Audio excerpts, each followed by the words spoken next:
Magic lovers, for this week's four-player commander deck, I got Trostani Selesnia's voice, except this is an Enchantress deck. So it's an Enchantress deck built around, it's got like a sub-theme of tokens. So there are quite a few enchantments, like Sigil of the Empty Throne specifically, but also the Luminarch Ascension and even Hoofprints of the Stag.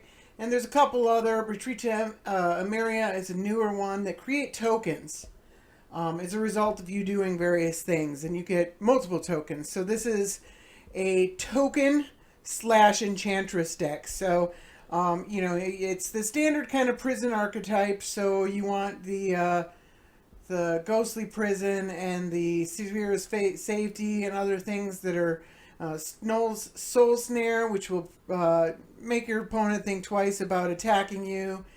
And so the point is, you play a bunch of enchantments, you keep people from attacking you, and then you create a bunch of tokens, and then hopefully win the game.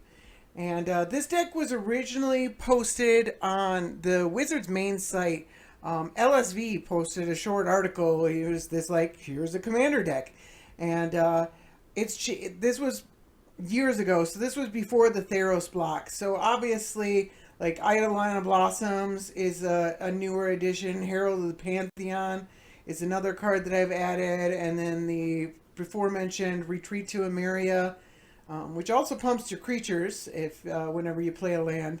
So it's changed quite a bit. I've been playing it for years and years, and then actually, like, the deck just disappeared from my deck lists for some reason, and I had to recreate it from scratch.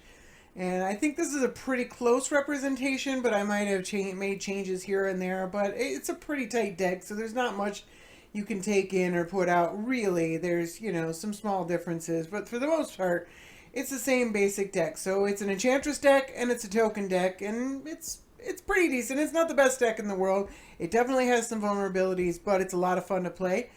So let's take it to a game or two and see how it does. Alright, so I got a game with this Trostani enchantment deck. I have no lands, so this is an obvious mulligan. Playing against Najeela, so just played that one recently. Don't know how good it is in 4-player. I got Nekusar, the Lord of Group Hug, but I kill you doing it. We're going to mulligan. And, alright, Gaia's Cradle, probably not the best, but I think we can work with this hand. And then we got Demon Lord Belzenlock. Enters the battlefield, exile cards from the top of your library until you exile a non-lander card, put that card in your hand. If the card's converted mana cost is 4 or greater, repeat this process. Deals 1 damage to you for each card. Okay, so it's a... So we're going to F8. We got nothing going on here. Alright, we drew another land. Going to lead off with the Temple. See what we have on top of our library. Parallel Lives. I think I want something else right now. I mean, I got this Entreat and... Well, the Decree is pretty good. I'm going to take it. I'm going to take a Parallel Lives. Although we can't cast it yet. I guess we could Sylvan Scrying for something. Even a Sarah's Sanctum would be turned on by the Blind Obedience. Alright, we got a Signet for the Nekusar player, and then a Mana Crypt. You don't usually want to play that before you use the mana, but they've done that. So we'll play a good old Blind Obedience and say go. Face up, Den Protector over here for Najeela. I guess it is a warrior. And it looks like Nekusar might come. Oh, they just played the... Yeah, no, they're just tapping out. Alright, so they played another Signet. And I drew a Gargoyle Castle. So that means... Well, let's just go ahead and Sylvan Scrying. And sure, I don't have anything else to do with this mana, so I will go ahead and extort.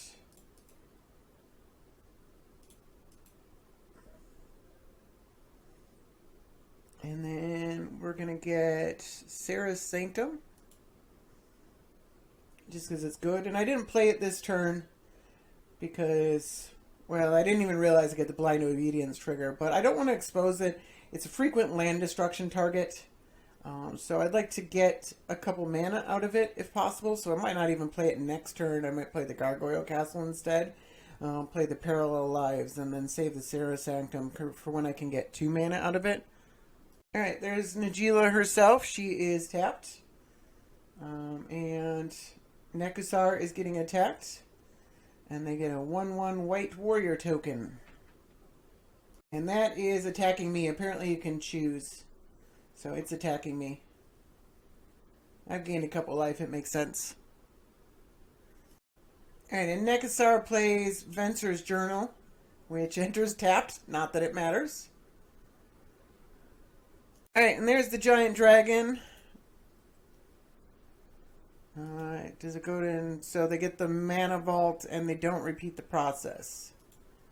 Alright, Mana Vault enters tapped. Funny enough. Alright, we're looking pretty slow here. Some mana ramp earlier would have been nice. Gonna go ahead and parallel some lives. No mana to pay for this. See if we can survive the next few turns. And there's an Edric. That's scary. And they're all coming at me. That's very scary. That is a lot of card draw. That is crazy. And we got a Prosperity for 6. Each player draws 6 cards. And I drew a Sphere of Safety, so that might give me a Stay of Execution. It means I can't really do anything that's Mirari's Wake. I think it's important to play the Sphere of Safety next turn. We'll see. Alright, the Bells and Lock player plays the Mana Vault and a Gilded Lotus. And they're looking at their attacks. And, okay, they decide not to attack anyone. I was a little worried they might consider me the biggest threat when I'm clearly not. I am a threat. I mean, I'm definitely setting up a board, and it should probably be worried about, but I don't think I'm the biggest threat right now. Alright, I drew a Fertile Ground. It doesn't really do anything right now.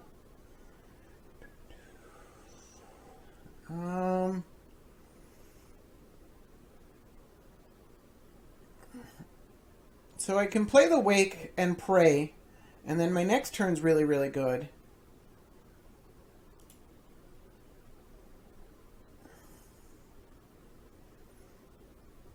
Yeah. I'm gonna be safe under a Sphere of Safety. I'm still not playing the Sarah Sanctum. I'm probably gonna ditch this Core Haven and the Bastion. I got these huge mana lands. Oh, I gotta discard another card. Let's go for Heliod. Yeah, Heliod's not that great. I guess Heliod would actually been pretty good. Do you, like, immediately have artifact or enchantment removal? That's gonna suck so much if they do. They drew a lot of cards, so it seems likely. Something maybe I should have considered a little closer. But I actually kind of did, and I didn't really want the Mirari's Wake blown up. But I don't know if I can stand 2 turns of this. Okay, they got their own Parallel Lives. Right. So this says creatures can't attack you. So they can't even...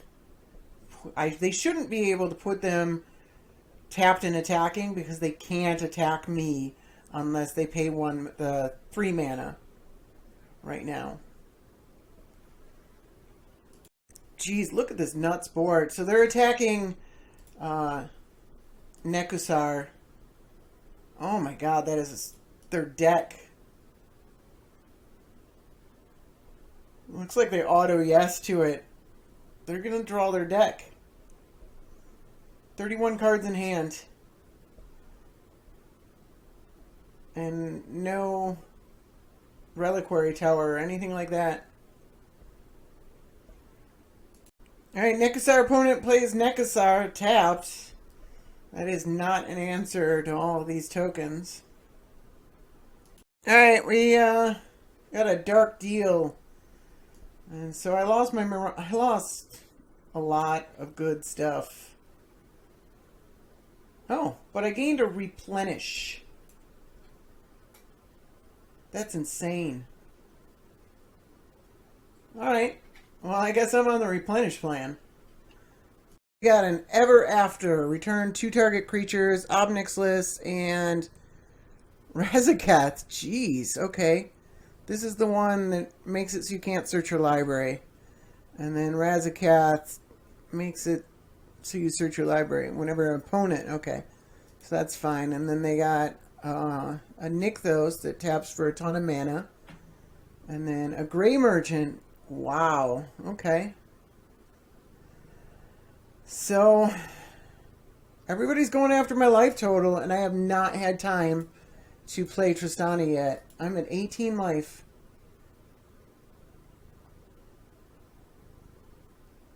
I could be dead next turn.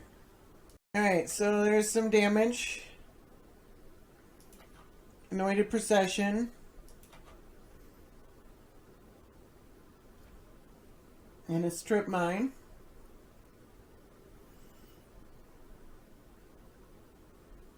If I play Ghostly Prison,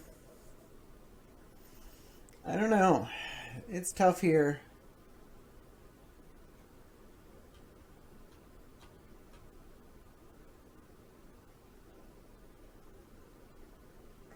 So if I play Ghostly Prison,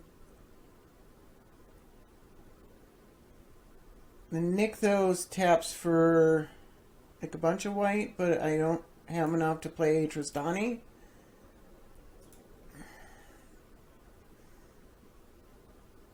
I could face Setter. I think Replenish is my best plan here.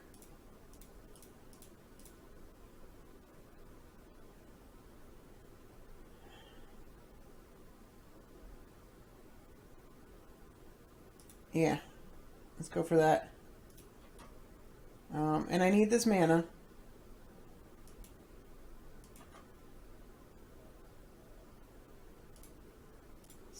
Attach that to that land. Now we can play the Nykthos. Now we can tap and white. And we do get a green. Ghostly Prison.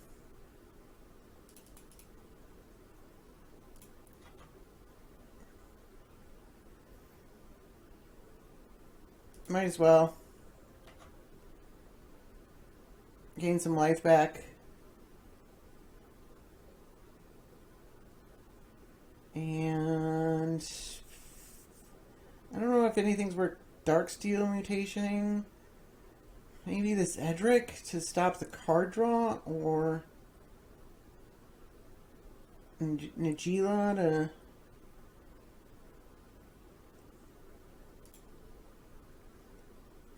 It's tough. Either one of these is fine. I guess Edric to stop the card draw. Oh, I guess they don't want to draw cards, do they? Because that was bad.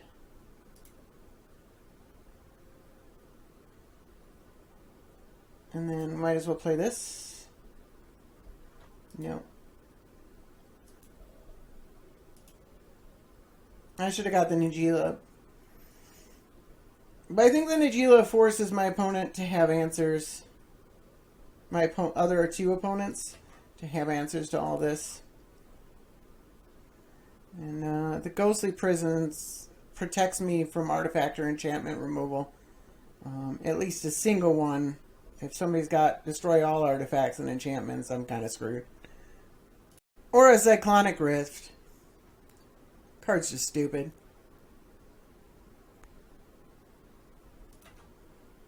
And they're going all out for me. And I'm dead. Might have mattered a little if I had put the Darksteel mutation on Nagila, because then it just becomes an 0-1. Oh, I guess, no, I wouldn't have, because it's in my hand now. Now they draw, like, their whole deck. That's so crazy. This is out of control. So apparently, they literally drew their entire deck and died to their own Edric trigger. I'm bewildered by that. The good old replay system isn't being cooperative, and it won't play past this point for some reason. I don't know what's going on, but it's been known to be glitchy in the past. I was a little worried about this when I thought I might go from replays. I did kind of watch the end of the game. I know that Bells and Lock managed to replay their Grey Merchant, keeping them off the damage from Nekusar, and then eventually swung in and won with all the creatures, and Nekusar wasn't able to do enough damage to kill the Bells and Lock player. An impressive showing from Nagila over here. I was hoping my opponents would be able to deal with her, and they just didn't, and she ran over us hard.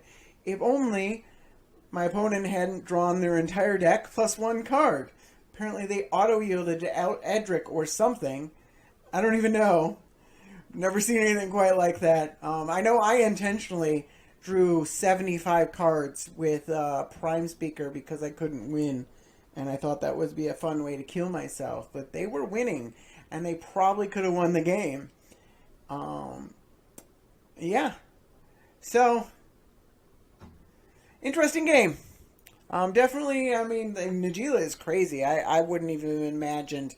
That can run over you fast. I mean, obviously, there's a lot of wraths in the format, but if nobody has one, the deck just goes crazy really, really fast.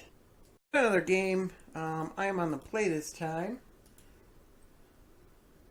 And this hand is definitely keepable.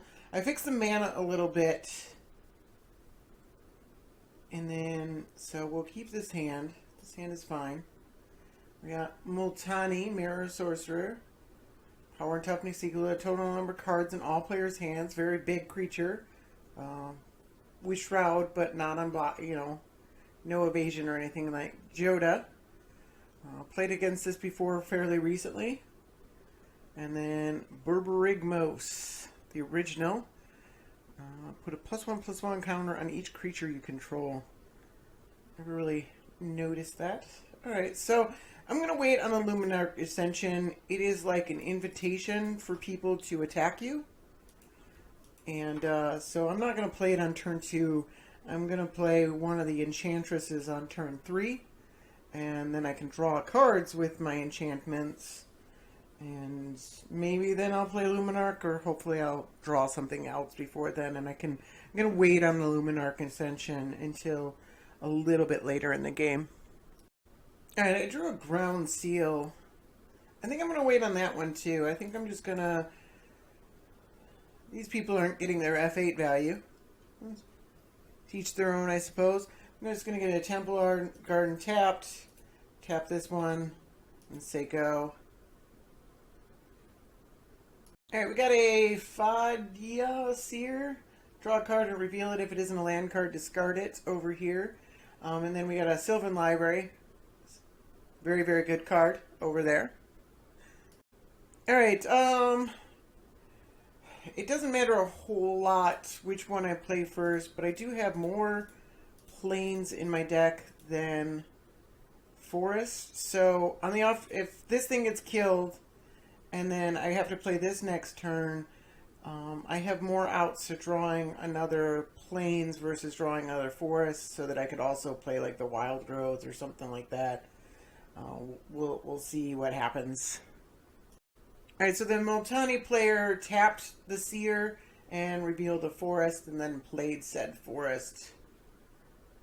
The Joda player didn't keep 2 of their cards, but they do have a shuffle effect, so maybe they just didn't want those cards. And we got a Selvala over here for Borborygmos. Very good card. Lots and lots of mana. Alright, and I drew a Reliquary Tower. Let's go ahead and Wild Growth this thing.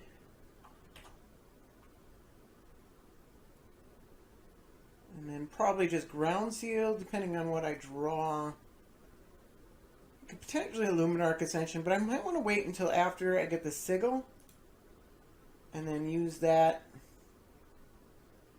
Alright, Maze of Ith is interesting. I think I'm just gonna Ground Seal away.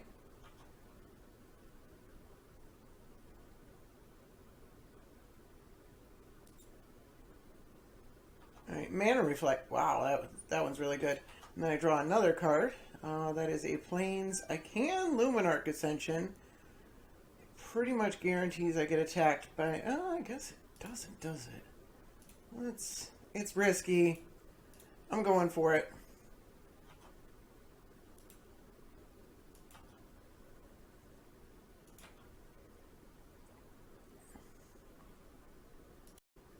I think the Joda opponent missed their Terramorphic sack. So now they're looking at two of the same three cards. They're keeping one card and putting another one on top.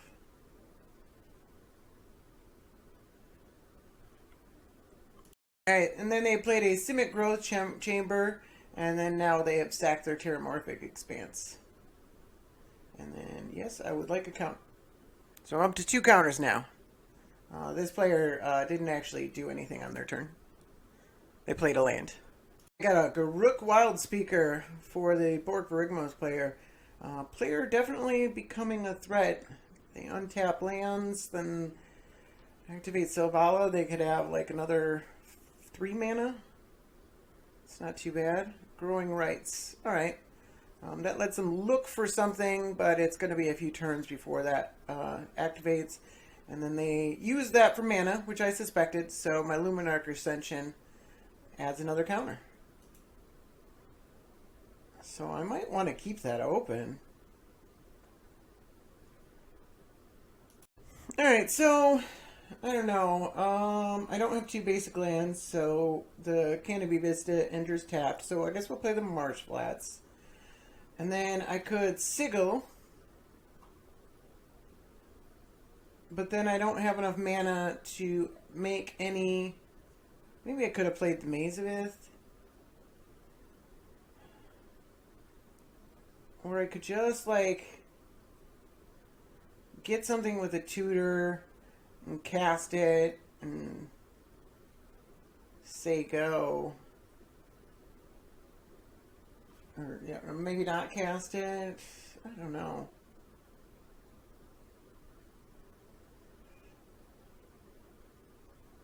I just feel like it's going to get destroyed. And then if I do nothing with my mana, I've done nothing with my mana.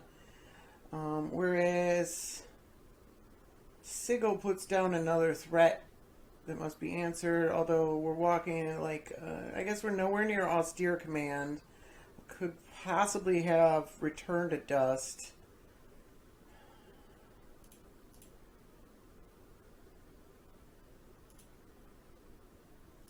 I don't know. It's kind of hard for Sigil to be too bad. I'm going to go for it.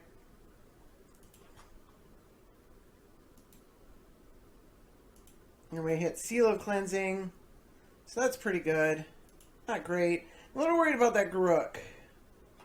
But we'll see what happens. Got a Garruk's Pack Leader over here for Multani.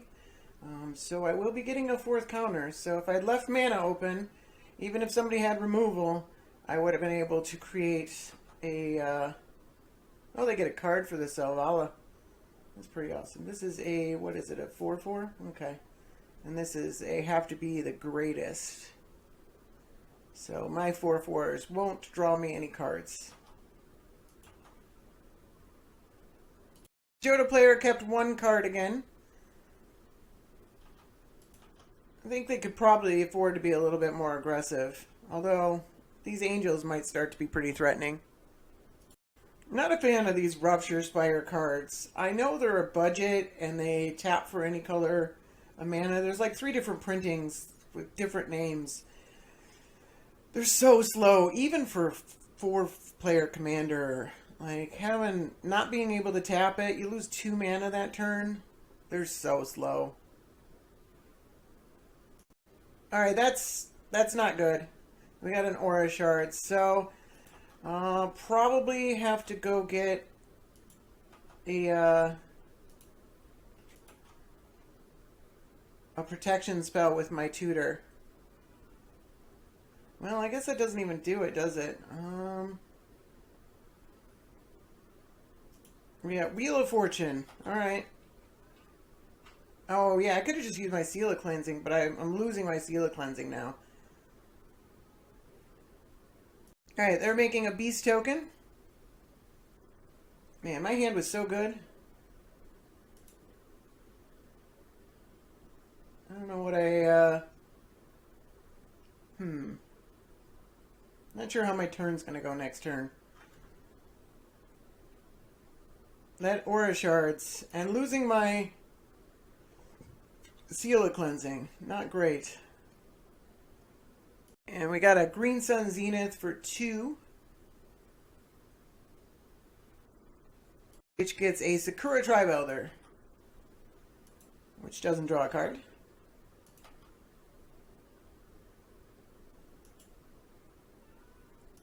Alright, so more tokens. Yep. A Song of the Dryad. Alright, that's pretty good. It's probably good enough. Just make this a forest.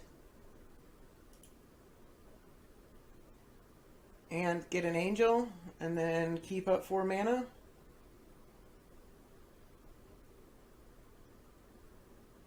And draw a card. I'd rather just destroy it, but this is pretty good.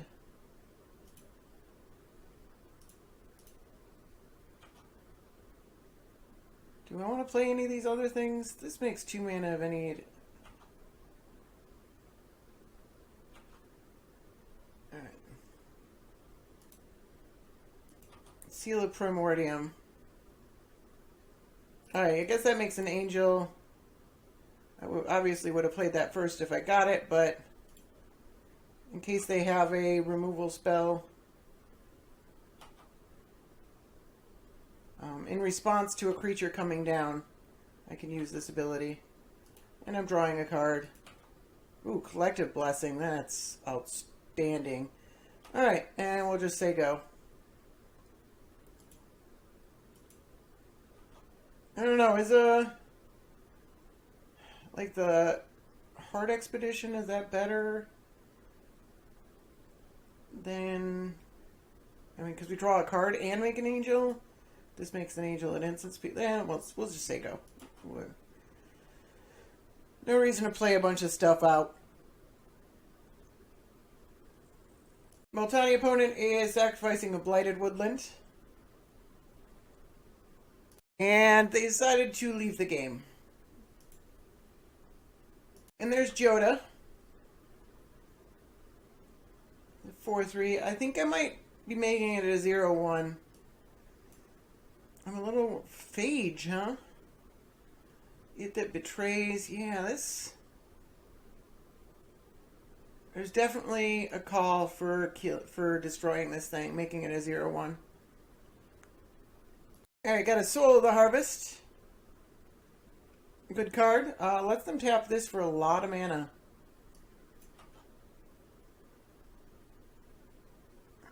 I'm gonna let the Selvala be unanswered for too many turns. But we'll see. They can do it for any combination of colors. That's pretty good. So Eternal Witness, getting back Wheel of Fortune?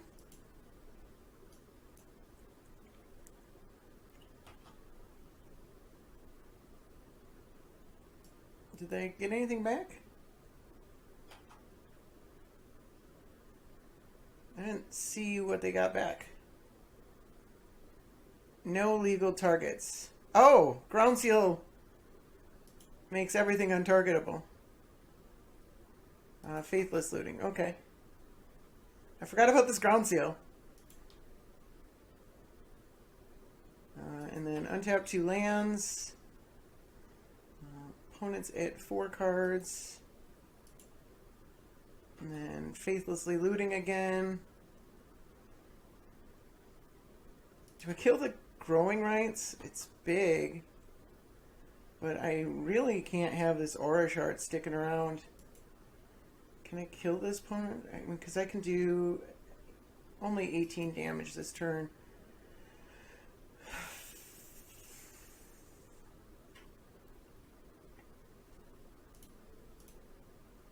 I'm going to kill it.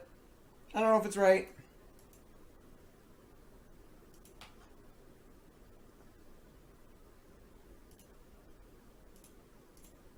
And let's make an angel. Oh, I guess it's 21 damage. Oh, Sterling Grove's pretty good. That gives us some safety. So this is 6 mana.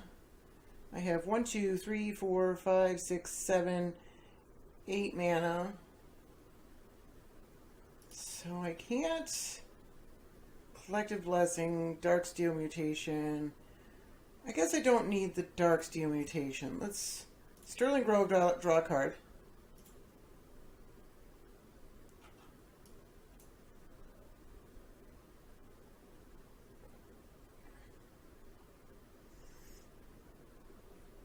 I should probably play this Herald of the Pantheon.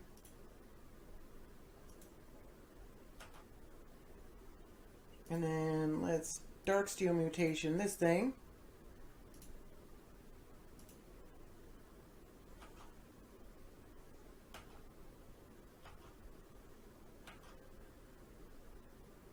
Yes. Forever drawing cards. And then let's attack Garruk.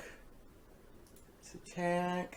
I don't know. I think this opponent is the bigger threat. So let's go after them.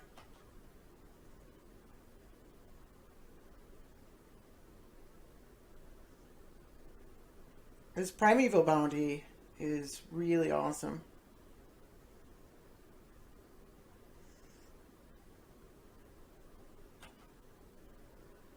I could Sylvan Library, draw a card, make an angel, and then Hard Expedition, which I keep doing after I play lands. I don't think there's a strong reason to make a Luminarch Ascension token. Since I'm gaining life, drawing a card,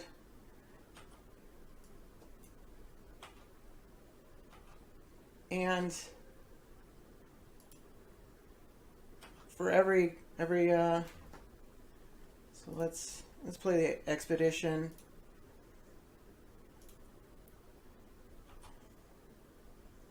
And at this point, the Sigil is a bigger threat than the Luminarch. So if they do manage to get their Aura Shards out of Hawk, then it's going to restrict their mana. They're probably only going to be... They might be able to get one other thing, and they'll probably go for the Sigil. And then I still have a way to make angels, and I still have 7 angels on the table. Sitting with 1 mana of every color, and they've been sitting here for a second. Yeah, okay, they just realized that their commander is locked down. So that kind of... I don't know what they were going to cast. I'm sure it was threatening. This opponent says awesome because they're facing down all these angels and whatnot. I think it's going to be hard for them to survive the next turn. Like, even if they, like, Genesis Wave, it's going to be hard for them to survive. Alright, they got a Burning Sun Avatar. Enters the battlefield, deals 3 damage to any one target creature. Clearly, the Vesuvian Enchantress. They draw a card. None of these things have flying. So I think they're just dead to the collective blessing. They do still have 6 mana from Selvala, so there could be something else they could do.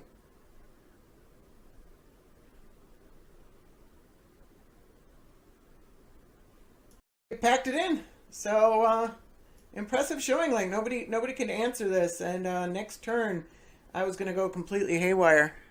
Cherry pick a little bit. There was one other game that I played where the opponent, one of my opponents, was a control deck, and they kept wrathing over and over again, including destroy all non-land permanents type effects. And then they slow played like you wouldn't believe. They ran out of time, and then because my position had been completely crippled, I actually got off to a really good early start. But my position had been crippled, so another player just like ran away with the game, and there was nothing I could do. So that was probably one of the most boring games I've played in a long time. Even cutting it and everything like that, it just wasn't an interesting game. Thought I should mention it because the deck is weak to Cyclonic Rift, as we saw, and Austere Command. So two of the most played cards in the format, the deck is pretty soft to. And then other cards like Destroy All Non-Land Permanents types cards, Bane of Progress, Fracturing Gust, those kind of cards. The deck's weak to a lot of things, unfortunately, but that's kind of the price you pay for an Enchantress deck. And if you want to play an Enchantress deck, which I love Enchantress decks, they're a lot of fun. That's the price. That's the price of admission. Is unfortunately, they just crumble to those kind of effects. There are ways around it. You can play. The one that helps is Karmic Justice is in the deck. There's Sterling Grove and Privileged Position, which help against target removal. And then there's Replenish to get all your stuff back. But you're still pretty, like a lot of the time, there's only so many of those cards. And there's quite a few other cards. And most white decks are going to play Austere Command. And almost every blue deck is going to play Cyclonic Rift. And, the best you can hope for is that it's not, either they don't draw it or they play it at a moment where it hurts your opponents more than it hurts you, or does it cripple your board, or those kind of things. But, it's still a fun deck. I really enjoy playing it. When it works really, really well. And I had a lot of fun. So thank you for watching. Have a good one.